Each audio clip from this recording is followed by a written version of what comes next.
역사소설이라는 게 어떻게 태어났고 어떻게 유행하는 장르가 되었는가. 18, 19세기에 우리가 아는 근대문학의 다양한 장르가 이제 새로 등장하게 되는데, 대중소설이라는 게 굉장히 중요한 역할을 하게 되죠. 소설의 시대에도 압도적인 소설의 성공을 거두게 됩니다. 올리버 트위스트 두 도시 이야기, 위대한 유산, 이런 거 자기 이름을 가명으로 안 밝혔습니다. 정체가 드러났어요. 사람들이 엄청 충격받았다네. 진짜 유럽에서 히트 칠 수 있었다.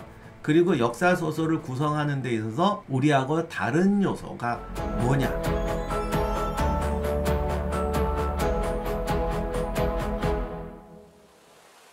안녕하세요, 임영환입니다. 오늘의 주제는 역사소설이라는 게 어떻게 태어났고 어떻게 자리잡고 어떻게 유행하는 장르가 되었는가.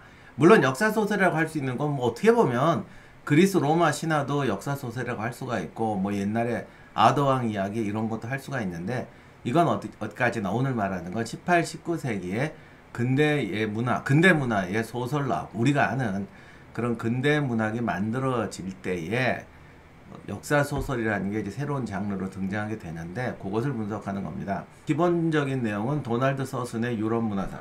듣다 보면은 이 책에서 한 얘기하고 제가 해석하는 부분은 여러분이 충분히 구별할 수 있을 것 같아요. 18, 19세기에 우리가 아는 근대문학의 다양한 장르가 이제 새로 등장하게 되는데, 특히 이제 소설, 대중소설이라는 게 굉장히 중요한 역할을 하게 되죠. 그러다 보니까 대중소설의 소재로서 신화, 뭐 동화, 로맨스, 대하소설, 뭐 다양한 장르가 등장이 되는데, 그 중에 하나로 역사가 등장하게 됩니다. 근데 여기서 이제 중요한 것이, 여기 나라마다 유럽 같은 경우는 좀 다른 거예요. 영국에서는 역사소설이 유행하고, 프랑스에서는 시가 유행하고, 이탈리아에서는 희곡, 연극, 좀 요런 게 유행하고, 하여간 뭐 등등등 좀 다른데, 특히 역사소설이라는 장르는 영국에서 만들어졌다고 해요.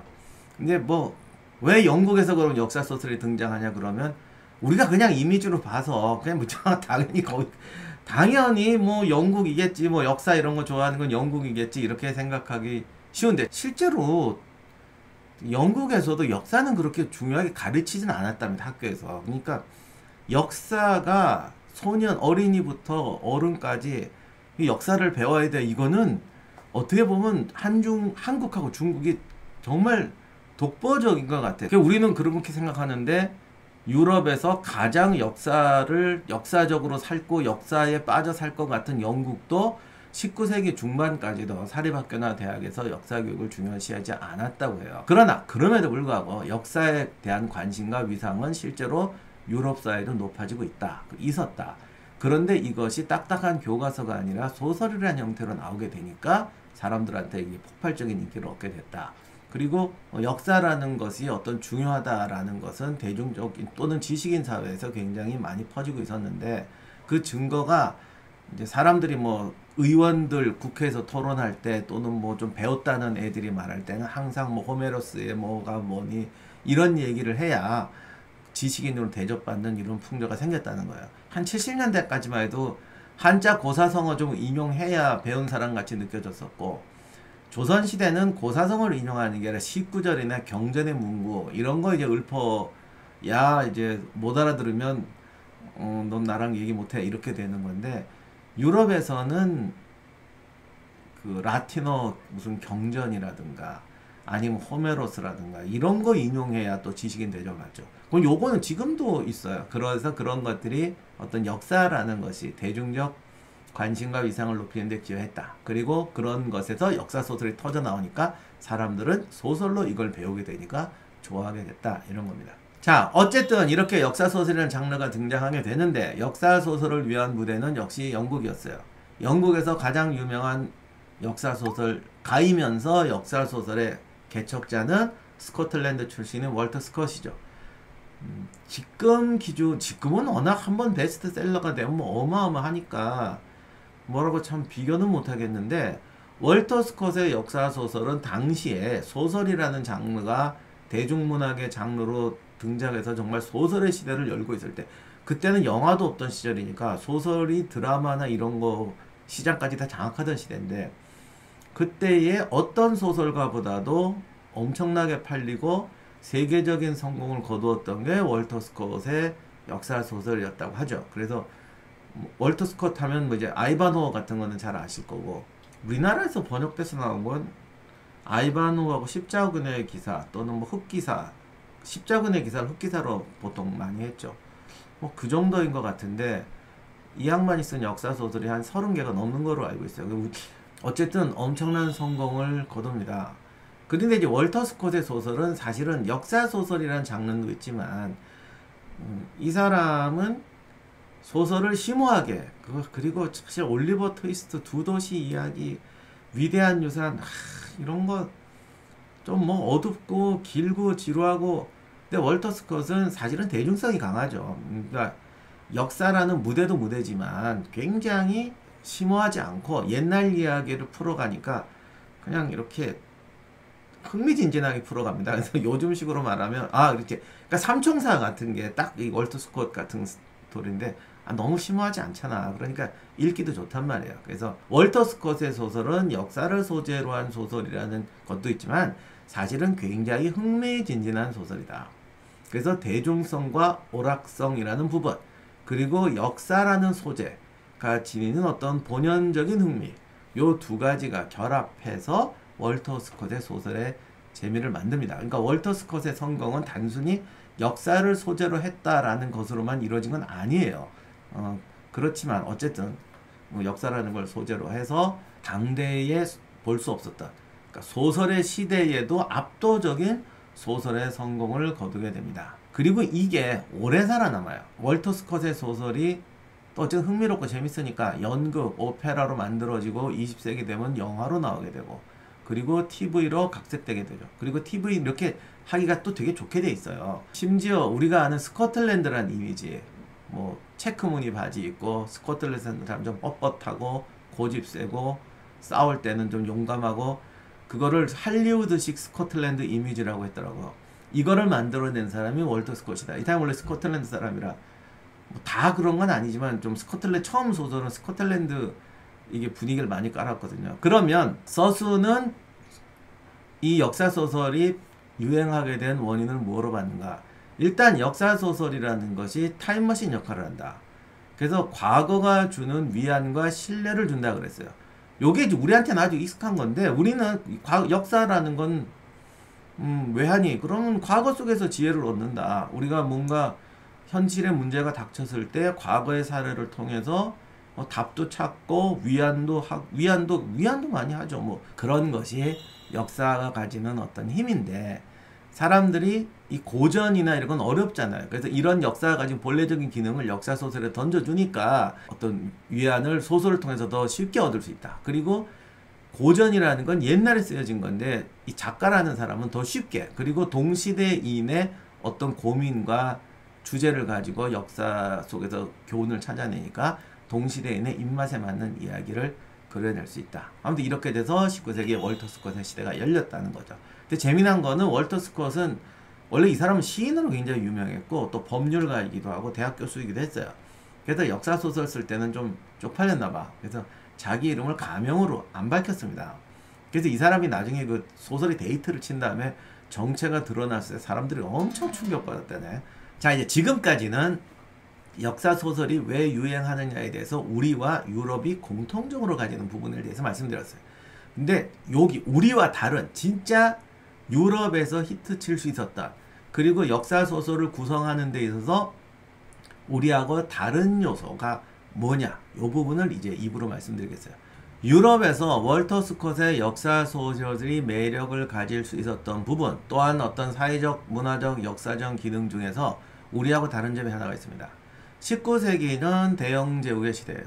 대영제국의 시대라는 것은 전 세계에 어마어마한 이제 식민지를 거느리고 있던 시대죠. 근데 이거를 식민지라는 개념으로만 봐서는 안 되고, 다양한 문화권과 경제 인종들이 하나의 네트워크가 만들어졌다는 측면도 있습니다. 근데 사람들이 이렇게 얘기하면은 당신 제국주의 미화해 자꾸 이렇게 생각하는데, 제국주의가 나쁘냐 좋으냐 이 개념이 아니고, 제국주의의 기능 중에서는 어떤 선진 문명이 후진 문명을 가서 정말 뭐 이렇게 굉장히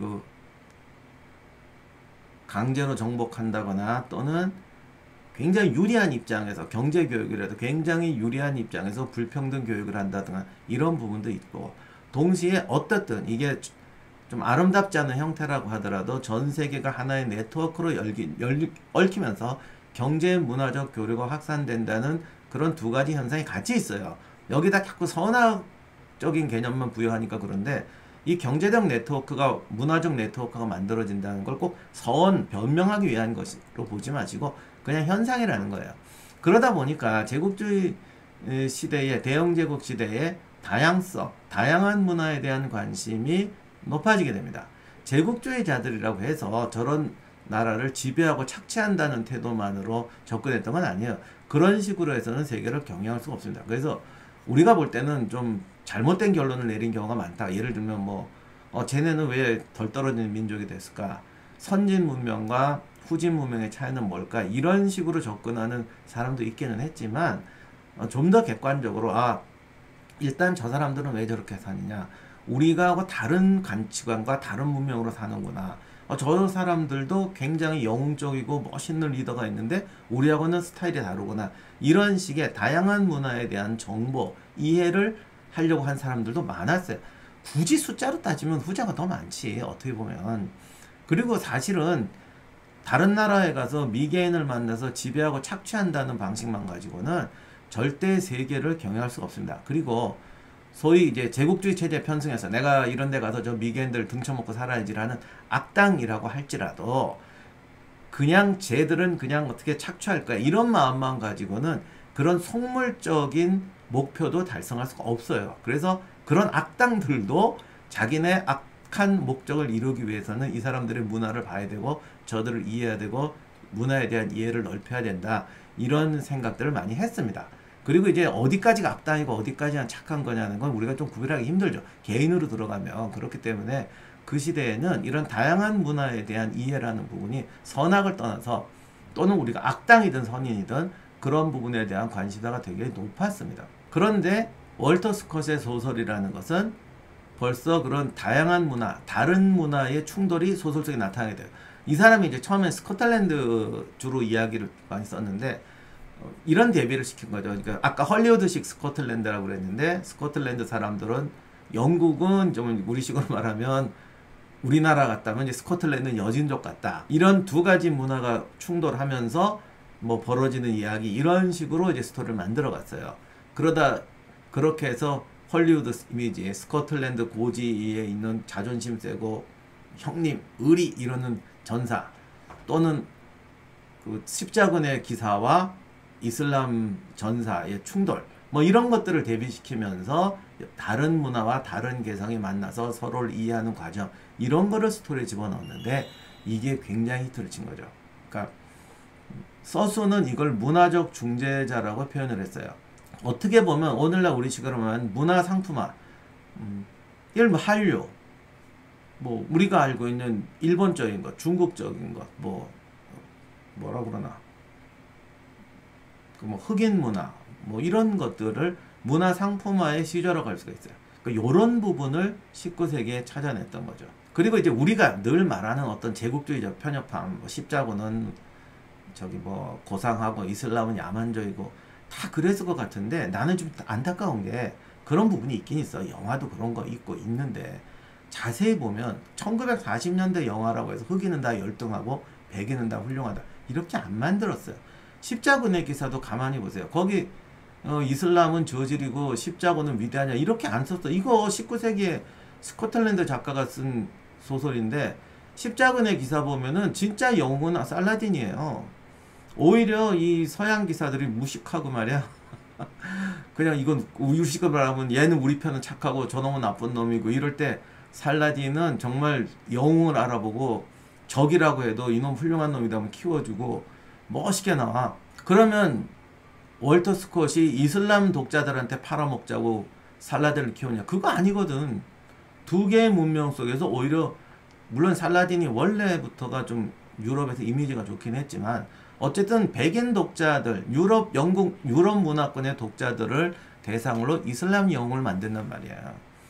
그런 점에서 이미 앞서가고 있었고, 이게 어떻게 보면 19세기에 이미 그 본질이에요. 우리가 오히려 이걸 이상하게 왜곡해. 요즘 넷플릭스 영화보다는 월터 스콧의 구조가 훨씬 나지. 요즘 넷플릭스 보면은 갑자기 정의로운 척하면서 뭐 인종 문제 이런 거에 대해서 우린 굉장히 정의롭다라고 해서 갑자기 뭐 제3세계 사람 막 나오고 하는데 그 정의는 정말 얼마나 유치한 정의야. 넷플릭스 영화 보면은 악당은 자기 민족이 악당으로 나와도 괜찮은 사람. 예를 들면 우리나라 전에 모 탤런트가 007에서 악당으로 나온다고 그랬더니 우리 민족을 뭐 하는 거로 한국에서 난리가 났잖아. 그런 나라는 악당으로 안 나와. 요즘 넷플릭스 보면. 그래서 그런 문화를, 그러니까 악당으로 나와도 이게 우리 민족을 모욕하는 거라고 하지 않는 사람들이 민족이 저기 악당이 나오고, 그거 못 참는 나라 사람들은 다 선인으로 나와.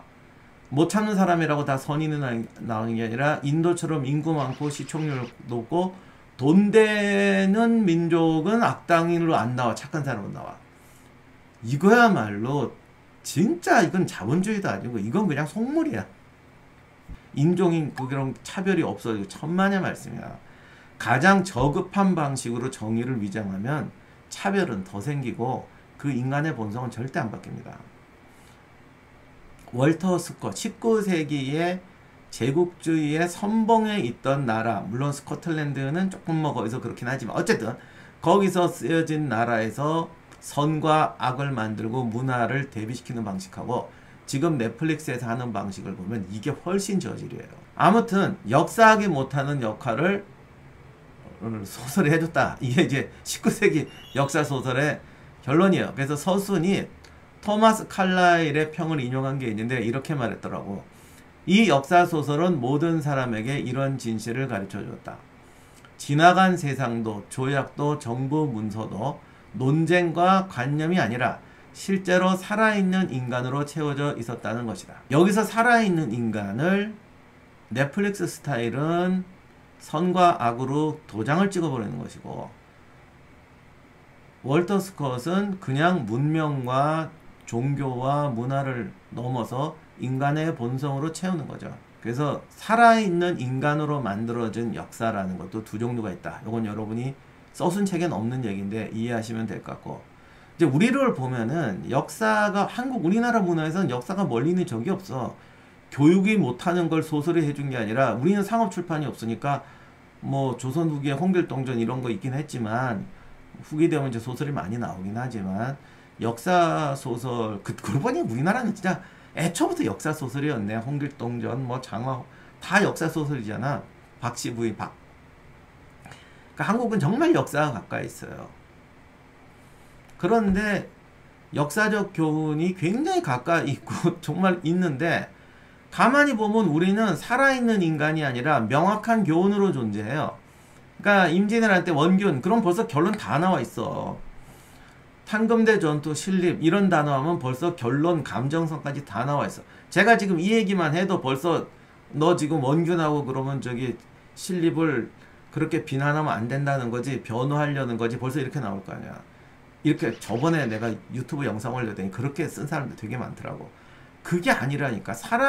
그 사람 원균이 잘했다 못했다 이게 아니라 그렇게 접근하는 부터가 살아있는 인간이 아니잖아. 저 사람이 바보짓을 했다면 왜 바보짓을 했을까? 악당이고 멍청한 짓을 했다면 그 사람은 고통이 없었을까? 살아있는 인간은 고민하고 자기 감정과 투쟁하고 공포와 투쟁하면서 잘하기도 하고 못하기도 한단 말이에요. 근데 그런 부분을 생각하고 우리는 결론만 가지고 있다면 유럽에 비해서 굉장히 역사를 가까이 가지고 있고, 역사 소설이라는 건 뭐 정말 17, 18세기부터 우리 곁에 있었지만 우리는 살아있는 인간이 아니라 살아있는 교훈적 인간으로 우리는 받아들이고 있는 거지. 그런 부분이 우리에게 부족한 부분이다. 역사소설, 칼날이 말했듯이 역사소설은 역사를 살아있는 인간으로 이해시켰다는 게 장점이라면 살아있는 인간으로 역사를 이해하게 하는데 어떤 장르가 어떻게 노력했는가, 이 부분을 한번 생각해 볼 필요가 있다고 생각합니다. 그래서 마지막으로 칼라일의 뒷부분 문장을 다시 인용해 볼게요. 도표와 원리가 아니라 가죽 옷이나 다른 웃옷 그리고 짧은 바지를 입은 사람들, 뺨이 불그레한 사람들, 뱃속에 정렬이 있는 사람들, 그리고 그 사람들의 언어, 특징, 활력으로 채워져 있었다는 것이다. 우리는 더욱 깊고 오래된 역사학의 교육과 역사소설의 역사를 가지고 있지만 과연 이런 결론을 우리 마음속에 품고 있느냐, 우리가 가지고 있느냐, 요거를 한번 반성해 보면 될 것 같습니다.